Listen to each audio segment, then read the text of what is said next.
A couple comments. As always, thank Buckeye Nation. I know it's fall break and our students were there, and thank them. Much appreciation for their support. A lot of credit to Minnesota. Came in and they swung very hard. Saying right now that I'm using is enhance our strengths and let's fix our weaknesses, and we have to get some things fixed. So what we're going to do is enjoy a win. 7-0. Not many teams are 7-0, and get some things fixed and get ready for a trip to Purdue. Over to the right here, Austin. Yeah, Urban, along the lines of those strengths and weaknesses, when you walk out of here today, are you satisfied with this win just because you're 7-0, or are you have some worries about what you saw today? I learned a long time ago, I guess not that long ago, enjoy every win, and then, like I said, come back tomorrow and get to work. Their concerns there certainly are. Over to the left here, Bill. The defense only gave up 14 points, none in the second half, but a lot of yards, a lot of slants that went against you. Could you assess the play of the defense and the state of it right now?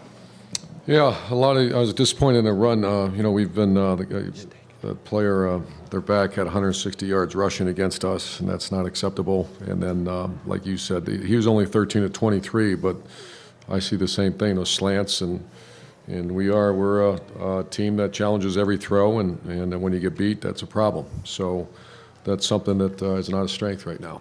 So the strength is that they came out and shut them out in the second half, a lot like the game last week where we held a team to 92 yards in the second half. And the best thing is we created some turnovers, and that was the difference in the game.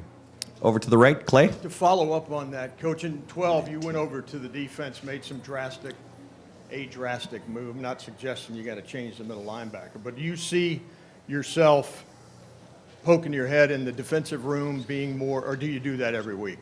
I do that every week, and I just, not just when it's negative, positive, because I want to know what's going on, and I have great confidence still, and we just, you lost really 4 starters you had Nick Bosa's 5 starters are out right now. And you lost Damon Arnett, you had B.B. Landers really not play, and then you had Malik Harrison and Jonathan Cooper. So everybody's dealing with it, but that's a fact, and we have to play better. Over to the left, Bill. Urban, do you have an update on Thayer Munford yet? Yeah, he rolled his ankle a little bit, and he's got a little bit of a hip issue, but I think he's going to be okay. And then over the last few years, it seems like your offensive line has built momentum throughout the course of the season and finished strong, your offensive line. Just where do you think this group is now? I know today was tough, but are you seeing any consistency there, or is there improvement to be made?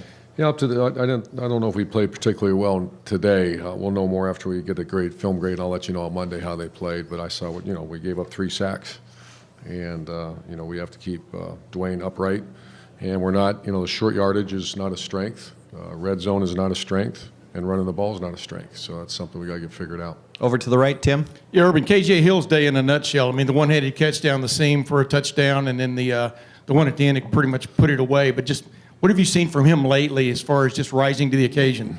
Not lately. He's been kind of our guy. He's as they all are. I mean, that group's as good a group as I've been around. Just good people, good unselfish guys that block hard and make plays for the quarterback. Over to the left, Ari. Urban, you guys obviously have a different type of offense this year than you've had in the past.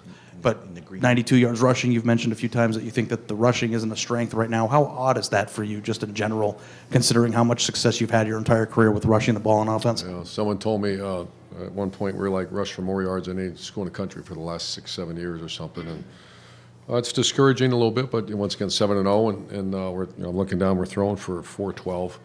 So it is what it is. I just know the game of football and been around it, that at some point you got to line up and do what you do.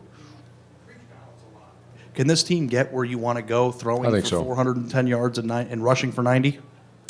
As of today and last week, no, but I think there's signs, and we certainly have 2 good backs, and we just got to get that worked out.